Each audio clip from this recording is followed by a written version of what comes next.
আসসালামু আলাইকুম এভরিওয়ান। আশা করছি সবাই ভালো আছেন। বিকেলের শুভেচ্ছা সকলকে।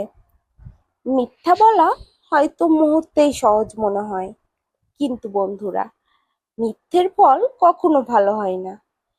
একটা মিথ্যা ঢাকতে আরো 10টা মিথ্যা বলতে হয়, আর প্রতিটা মিথ্যা ধীরে ধীরে আমাদের বিশ্বাসযোগ্যতা নষ্ট করে দেয়। সত্যি কথা মাঝে মাঝে কষ্ট দিতে পারে, কিন্তু সেই কষ্ট আমাদের জন্য দীর্ঘমেয়াদের না। কারণ সত্য এমন এক শক্তি যেটা সময়ের পরীক্ষায় টিকে যায়।